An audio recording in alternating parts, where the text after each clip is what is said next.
दक्षिण एक्सप्रेस की शुरुआत बीकानेर सीट के साथ। लोकसभा चुनाव के लिए चुनावी चौसर पर शह और बात का खेल भले ही अभी पार्टियों के बीच शुरू नहीं हुआ, लेकिन पार्टियों के भीतर प्रत्याशी के नाम फाइनल करने के लिए मैराथन मंथन शुरू हो गई। वहीं अपने ही अपनों को पछाड़कर प्रत्याशी के लिए भी जतन कर रहे हैं। बीकानेर बीजेपी में भी सब कुछ ठीक हो सकता है, लेकिन ऐसा नहीं है। इस बीच अगर कांग्रेस का जिक्र करें तो खेल ज्यादा दिलचस्प नजर। बीकानेर संसदीय क्षेत्र के प्रत्याशी के नाम की रायशुमारी के लिए सीएमआर में बुलाई गई बैठक में मुख्यमंत्री अशोक गहलोत और पीसीसी चीफ सचिन पायलट ने बीकानेर के कांग्रेसी नेताओं को खूब नसीहत दी। इशारों ही इशारों में समझा दिया कि एकजुटता के बिना जीत मुश्किल होती है। दरअसल विधानसभा चुनाव में रामेश्वर डूडी सहित पूर्व मंत्री वीरेंद्र बेनीवाल और 3 बार के विधायक मंगलाराम गोदारा की हार का एक प्रमुख कारण कांग्रेस के भीतर की आपसी खींचतान रही। कांग्रेस आलाकमान समझता भी है कि सुरक्षित सीट घोषित होने के बाद कांग्रेस यहाँ खाता क्यों नहीं खोल पाई, और इसकी बड़ी वजह जाट नेताओं में आपसी खींचतान भी है। बैठक में नेताओं से भी फीडबैक लिया गया। आपको बताते हैं कि बैठक की कुछ खास बातें क्या रही। ये मंच आरोप प्रत्यारोप के लिए नहीं है, ये तय करने के लिए है कि लोकसभा कैसे जीते। प्रत्याशी नहीं, कांग्रेस को जिताने का लक्ष्य रखे। बीकानेर में बड़ी संख्या में नेताओं को देखकर अशोक गहलोत ने धन्यवाद दिया। कहा गया कि दुर्भाग्य से श्री गंगानगर, हनुमानगढ़, चूरू और बीकानेर में कुछ सीटें हारी।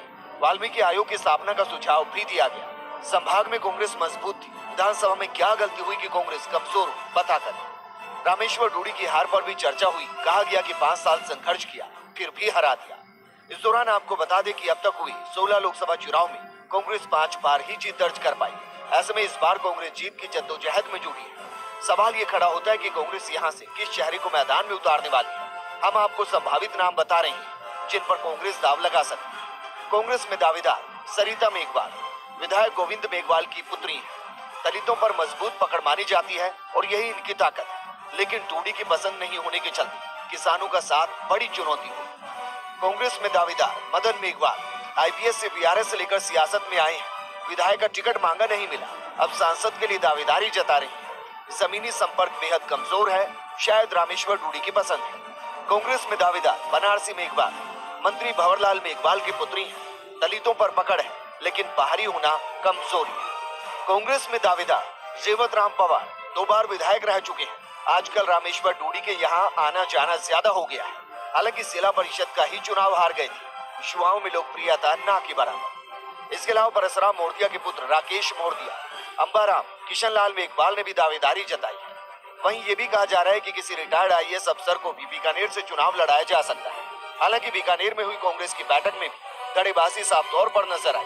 गोविंद मेघवाल नाराज दिखे। प्रभारी मंत्री साले मोहम्मद तो समझ ही नहीं पा रहे कि क्या किया जाए। गोविंद मेघवाल को जहां पूर्व मंत्री वीरेंद्र बेनीवाल और मंगलाराम गोदारा के अलावा अब बीडी कल्ला का भी साथ मिलता दिख रहा है, वहीं रामेश्वर डूडी और भंवर सिंह भाटी एकजुट नजर आ रही है। लेकिन कांग्रेस में कौन ज्यादा बड़ा? सवाल यह है कि क्या कांग्रेस एकजुट होकर चुनाव लड़ेगी या फिर अपने खेमों में फंसकर आलाकमान की कोशिशों को पलीता लगाती नजर आएगी।